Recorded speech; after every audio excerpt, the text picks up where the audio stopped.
Assalamualaikum warahmatullahi wabarakatuh.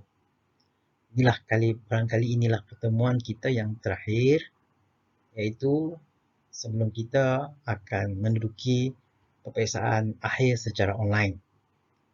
Ya. Topik terakhir ini kita lebih berfokus kepada peperiksaan akhir kita, iaitu teknik menjawab mudah peperiksaan akhir online. Okey. Saya sharekan di sini ada lebih kurang 8 teknik menjawab.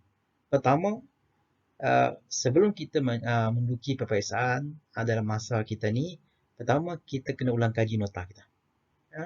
Saya dah bekalkan semua pelajar dengan nota PowerPoint yang dibagi kepada semua. Dan juga saya dah membekalkan pengajaran online saya melalui YouTube. Jadi pastikan anda teliti nota yang saya dah bagi. Pengajaran saya secara online saya dah bagi, tolong cek balik, tengok balik. Kod-kod ia akan membantu anda untuk menjawab dan mengingati apa sahaja yang saya dah ajar di dalam kelas online saya sebelum ini dan juga nota-nota yang saya dah bagi kepada awak. Itu yang pertama. Yang kedua, biasanya kita kena baca banyak kali. Ya. Kedua, fahamkan apa yang kita baca. Okey. Dan yang ketiga, ingatkan, kau dapat hafalkan semua nota tersebut. Kenapa saya katakan kena hafal? Sebab kalau kita bercakap tentang nota-nota untuk CTU 263 ataupun CTU 151 sekalipun, semuanya berkaitan tentang memorize, menghafal. Okey? Jadi, bila kita mudah menghafal, maka apabila kita menjawab soalan, kita dapat memberi spontan terhadap jawapan-jawapan yang dikemukakan.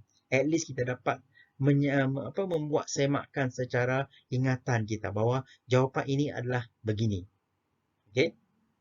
Dan perlu diingat, soalan dalam online dia tidak direct kepada soalan dalam nota.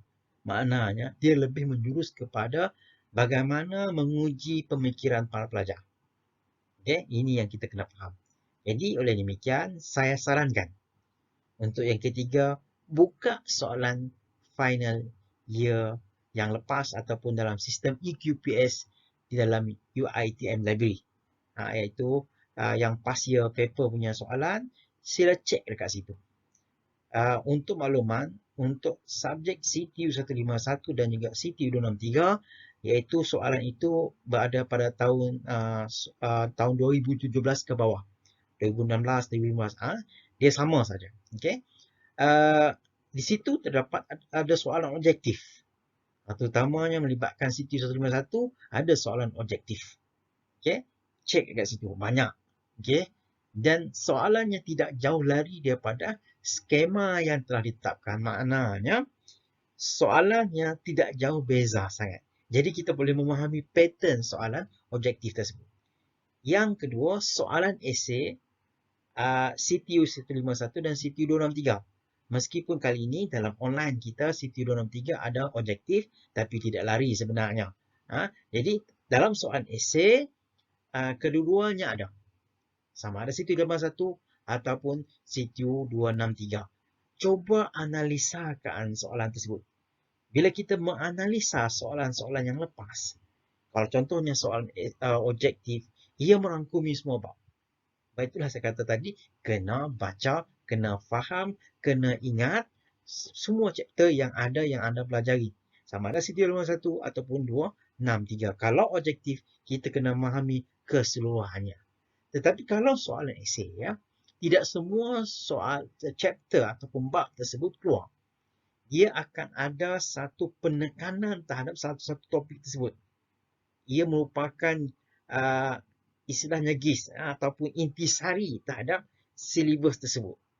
Kalau dalam 151 lazimnya kalau kita melihat soalan-soalan yang lepas, biasanya akan keluar yang paling popular adalah soalan Islam di Andalus, peradaban di Andalus yang telah dipelajari sebelum ini, dan juga Islam di alam Melayu. Okey. Contohnya Islam di alam Melayu lebih memfokus kepada apa berlaku terhadap sebelum Islam masuk dan juga apa kesan ataupun impak terhadap ketamadunan Islam terutamanya di Malaysia selepas kemerdekaan Tanah Melayu. Okey. Ini kalau kita bercakap Siti 51, sama juga soalan Islam di Andalus. Dia lebih banyak memfokuskan kepada faktor-faktor kebangkitan Islam di Andalus tersebut. Okey. Kemudian, itu kalau kita melihat pattern yang sebelum ini biasanya, lazimnya keluar di dalam pada soalan esei. Saya tak kata yang itu akan keluar, tetapi biasanya pattern soalan esei itu menyangkut persoalan-persoalan yang biasanya lazim yang keluar yang saya katakan tadi, sama ada Islam di alam Melayu dan juga Islam di Andalus. Okay? Sama juga dengan Siti 263. Biasanya soalan aplikasi ini dia lebih memfokuskan kepada yang kita dah belajar sebelum ini, iaitu Qawaidul Fiqh. Qawaidul Fiqh itu sendiri.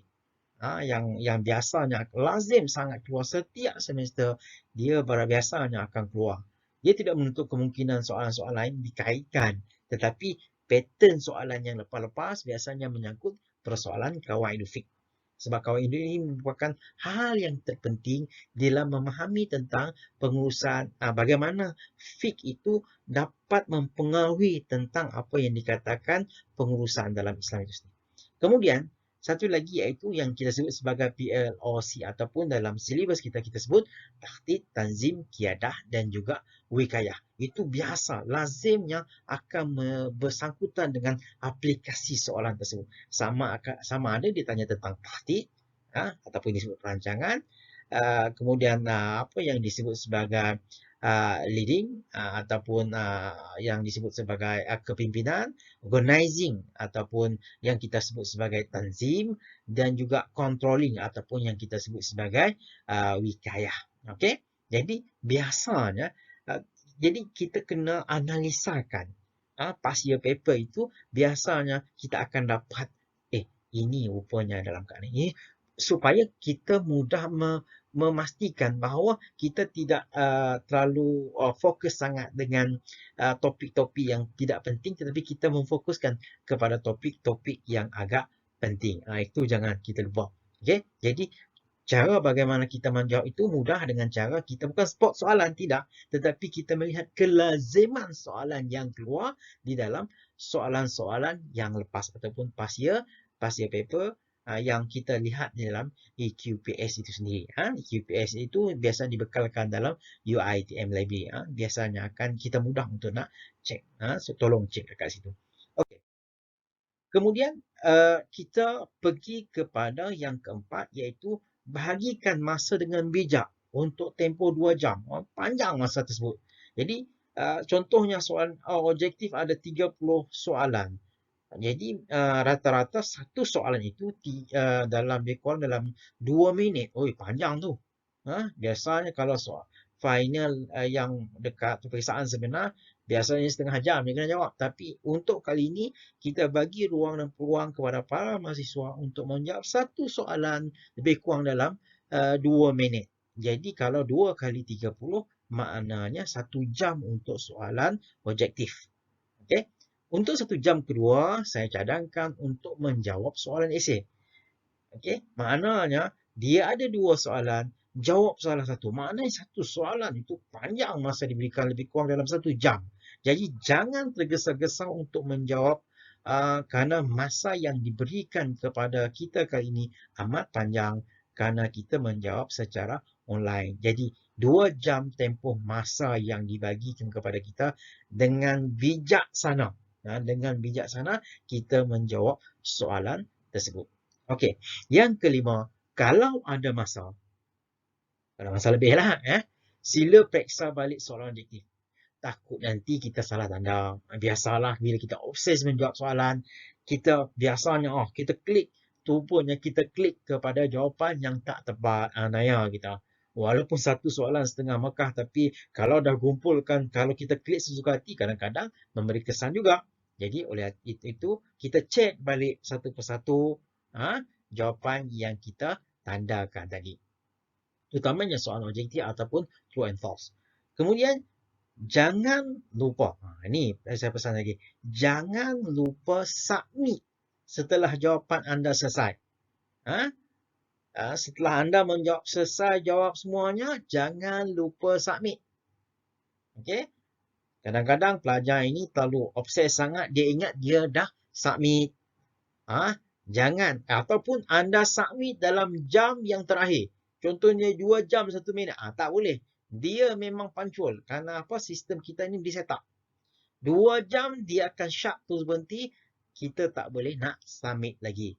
Jadi pastikan kita menjawab dengan cara yang betul. Dan jangan, saya katakan sekali lagi, jangan lupa submit. Kemudian yang ketujuh, selesai menjawab, jangan buka nota lagi. Kenapa? Ia akan mengganggu emosi. Kadang-kadang kita obses.